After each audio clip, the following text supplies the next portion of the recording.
Hello, welcome back to travel with heart. Malvan सिरीजचा हा तिसरा भाग.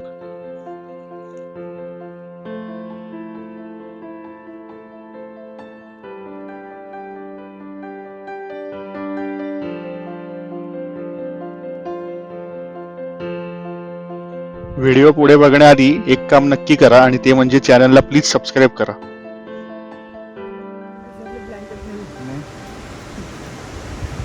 आता आम्ही खवणे बीचला आलोय. तर ह्या बीचवरती राहण्याची सोय आहे आणि निर्जन असं नाही म्हणता येणार, पण कमी गर्दीचा आणि कमी कमर्शियल असा हा बीच आहे. तारकर्ली, देवबाग हे जसे काय म्हणतात त्याला टुरिस्टिक आहेत किंवा कमर्शियल आहेत, तसं हा नाही आहे. राहायचे ऑप्शन्स डेफिनेटली आहेत, पण तेवढं कमर्शियल नाही. पण अगेन याचा व्ह्यू पण खूप छान आहे आणि बीच स्वच्छ आहे. हां, सगळ्यात मेन. हां, म्हणजे आता इथे बहुतेक मासेमारी करत असतील, त्यामुळे त्यांच्या बोटी जाळे वगैरे ते पडलेत, पण बाकी खडक किंवा असं इन जनरल स्वच्छ आहे बीच. आणि शेजारीच जरा डोंगर वगैरे आहे, त्यामुळे जरा बघायला ते छान वाटतं. खवणे बीचची अजून एक खासियत म्हणजे इथे कयाकिंग करू शकता तुम्ही. बॅकवॉटर्स आहे इकडे आणि इकडे बरेच ऑप्शन्स आहेत कयाकिंगचे.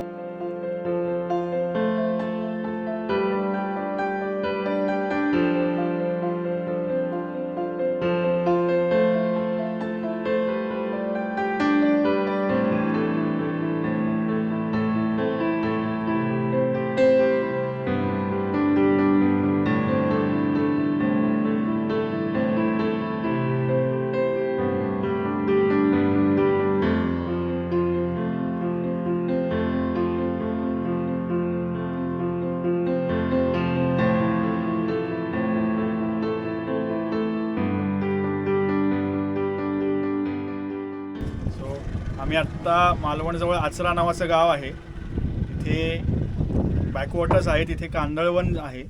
त्या कांदळवनाच्या सफारीला किंवा मॅनग्रोव्ज त्याला म्हणतात, तर त्या सफारीला आलेलो आहोत आम्ही. आता एक प्रायव्हेट बोट केली आहे.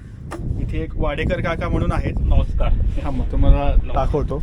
हे वाडेकर काका, ह्यांचं हे आपल्याला छान अशी कांदळवनाची सफर, बॅकवॉटर्सची आणि पूर्ण त्याची संपूर्ण माहिती ते खूप छान पद्धतीने सांगतात. आणि आत्ता साधारण एक सनसेटची वेळ आहे, तर आम्हाला खूप छान वाटतं इथे.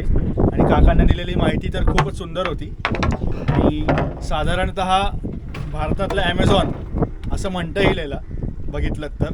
कांदळवन, खारफुटीचं वन किंवा मँग्रोव्हचं वन हे साधारण 210 हेक्टरमध्ये पसरलेलं आहे, म्हणजे साधारण 600 एकरमध्ये. आणि आपल्या भारतात याच्या पूर्व किनारपट्टी आणि पश्चिम किनारपट्टीवर मिळून या कांदळवनाच्या किंवा मॅनग्रोव्हच्या 59 प्रजाती आहेत. तर आपल्या आचऱ्यामध्ये वनस्पतीच्या 9 कुळातील 20 प्रजाती आहेत. यांना सुद्धा आपल्यासारखं कुळगोत्र आहे. आपल्याला जसं कश्यप, सारस्वत वगैरे वगैरे कुळं असतात, तशी रायझोफोरेसी, एकंदिसी, सोनरेसी, मेलिएसी अशी वनस्पतीच्या 9 कुळातील आपल्याकडे 20 जाती आहेत. आणि काही जाती या आचऱ्याच्या कांदळवनात किंवा आचऱ्याच्या मँग्रोव्हच्या जंगलात सापडतात.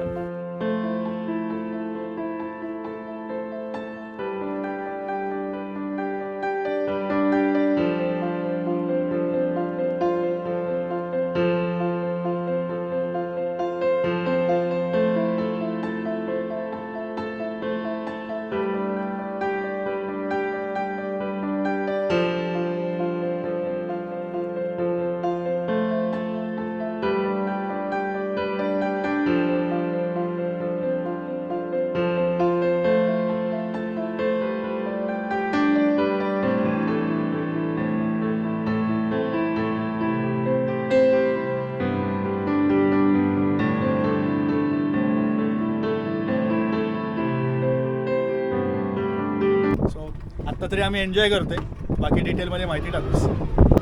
आणि ह्या सफारीबरोबरच इथे कायाकिंगसुद्धा होतं. काकांकडे कायाकिंगचे सुद्धा पर्याय आहेत. इथे मागेच डोंगरावरती एक लाईट हाऊससुद्धा आहे आचऱ्याचं. तर तिथे हां, काका ते सुद्धा अरेंज करून देऊ शकतात. आपल्या महाराष्ट्राचं राज्य हे का? अच्छा, हे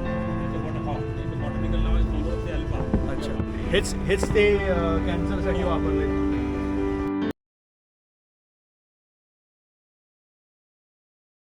आणि हा मॅनग्रोव्ह हा मूळ शब्द आपला नाही, तो मूळ शब्द आहे पोर्तुगीज. आणि त्याचा मराठी अर्थ होतो मंगल, दातृत्व, परोपकार, प्रेम, उदार. आणि या झाडांचं सुद्धा तसंच कर्तृत्व किंवा कार्य असल्यामुळे या झाडांना मँग्रोव्ह हे नाव देण्यात आलं. आणि मँग्रोव्हची पहिली नोंद 1678 सालात हार्टस मलबेरिकस नावाचं इंग्लिश पुस्तक आहे, त्याच्यात या झाडांची पहिली नोंद आहे. त्याच्यानंतर याचा रिसर्च किंवा अभ्यास होतच गेले आणि वनस्पतींना जीव असतो हे आपल्या भारतीय शास्त्रज्ञाने शोधून काढलाय. सर जगदीश चंद्र बोस. त्याच्या पूर्वीचे लोक वनस्पती म्हणजे निर्जीव, त्यांना काही समजत नाही, त्यांना सुख दुःख भावना समजत नाही असंच समजायचं.